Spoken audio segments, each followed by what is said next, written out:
Ringer, he's got a great podcast. The Ryen Russillo podcast is joining us now, brought to you by Mercedes-Benz, the best or nothing. I got to be honest, Ryan, I sat and watched that game last night. I'm like, damn, these are good teams. Are you shocked a little? Chris Paul's gone. I'm not shocked with the Clippers because Paul George does some things Kawhi does. But Chris Paul leaves, and the Suns don't miss a beat. I was a little blown away by Phoenix last night. Your thoughts? Yeah, I think because we have a series missing Kawhi and Chris Paul, then we can see competitive teams where we're like impressed by it, but there's this other level that we're just not going to see until we figure out what's happening there. So I think Phoenix hanging with a deep Clippers team still makes sense because there's no Kawhi and making up for the fact that they don't have Chris Paul. But I think the biggest thing that we've learned, even though Booker struggled last night, but going back to game one, is that Phoenix has had these odd years, Colin, where the roster had too many point guards and it didn't have any point guards. And through that, Booker, in his early development, had to play a lot of point guard where he had to initiate what they were doing. So as great of a scorer as he is, because he can really score from so many places on the floor, he's really good at kind of understanding and getting people involved. And he actually became a screener on a lot of the action. Yeah. On some of the stuff. There's a bunch of plays you could see him kind of setting this back screen under big, and that led to a bunch of their successful possessions and even the thing that ended up getting the game winner.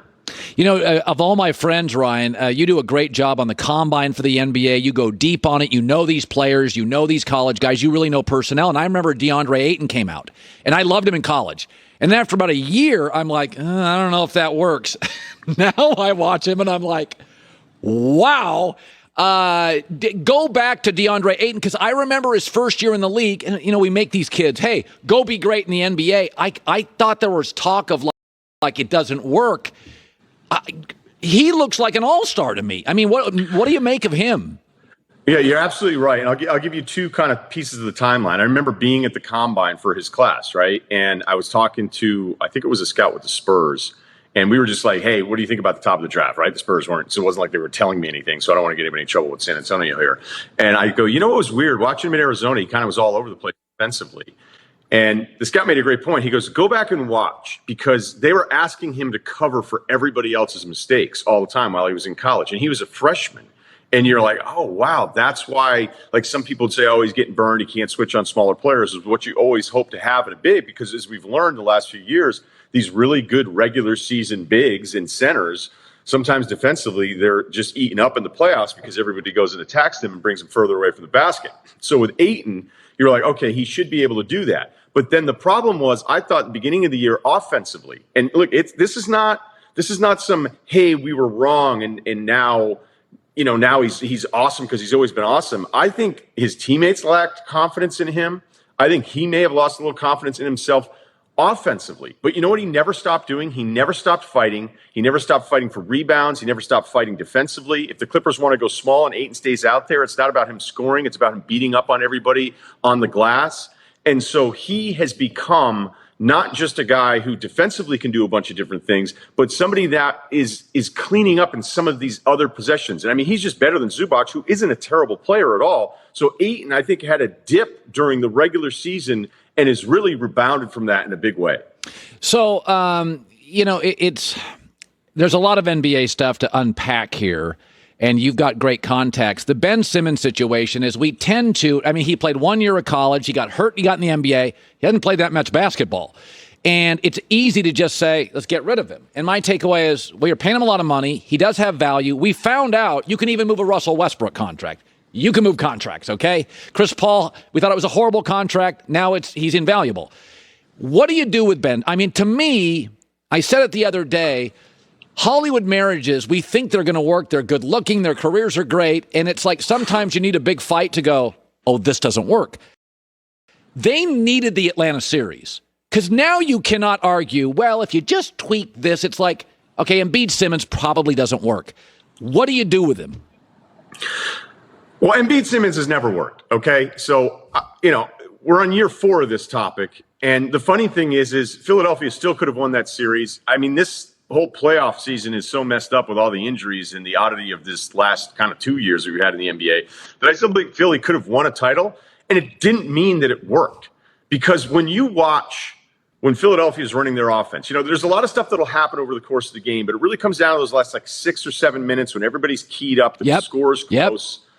And you have Ben Simmons, and I give Doc Rivers credit for this because I've always kind of joked about Doc Rivers' offenses. He gets everybody involved, even if you're not really involved. It's like fake you're involved in the offense. Ben Simmons would bring the ball over half court. They'd set some sort of screen. It'd be some kind of Seth Curry action where it was a two-man game with Embiid and Seth Curry. And what you always realize on the Simmons screen is that his guy was still standing at the free throw line.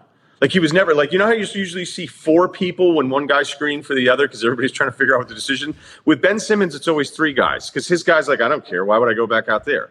And when that happens consistently at the end of games, big playoff spots, it doesn't work. The only way Simmons works is kind of this hybrid guard center where he's surrounded by shooters. So you can't have him have the basketball in his hand the whole time when people don't respect his scoring and when that's also clogging it up for Embiid. So Embiid's left with, hey, there's 8 seconds left on the shot clock. You're standing at the free throw line facing up. Now figure it out and go do something, which I think leads to a lot of his turnovers. So having said all those things, I think the thing you said at the top is important here. You know, the body was still warm this weekend, all right? I mean, that was one of the most brutal social media 24 hours I've ever seen for an NBA player with Ben Simmons. And it wasn't exactly inaccurate, which is the sad part.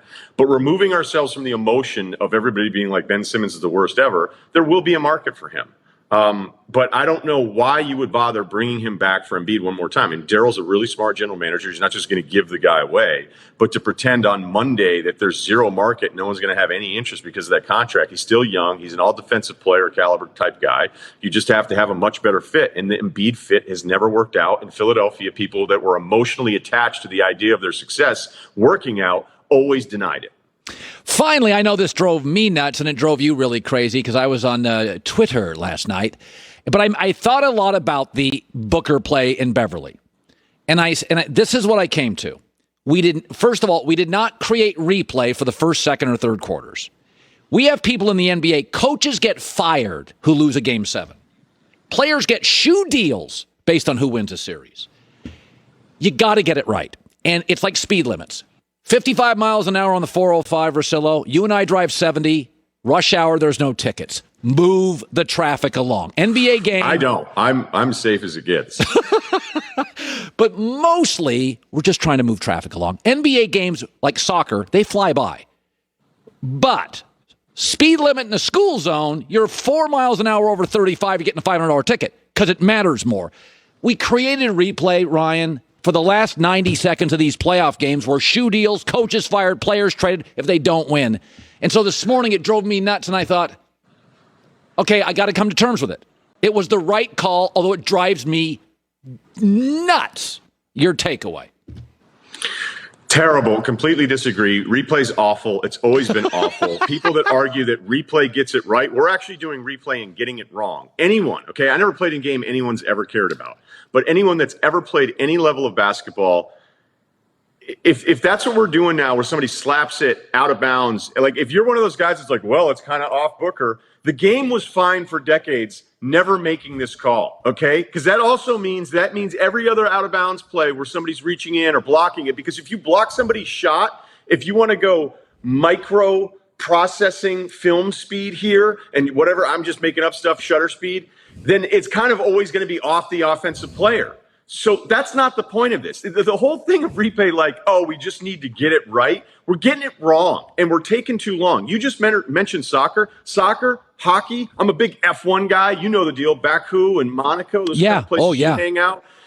The product is better than the NFL and NBA. I like the NFL and NBA better than these other sports. But when you throw it on, you're like, all right, we're moving. We got stuff going on. The last 2 minutes of that NBA game took 30 minutes. 30 minutes to actually get that call wrong.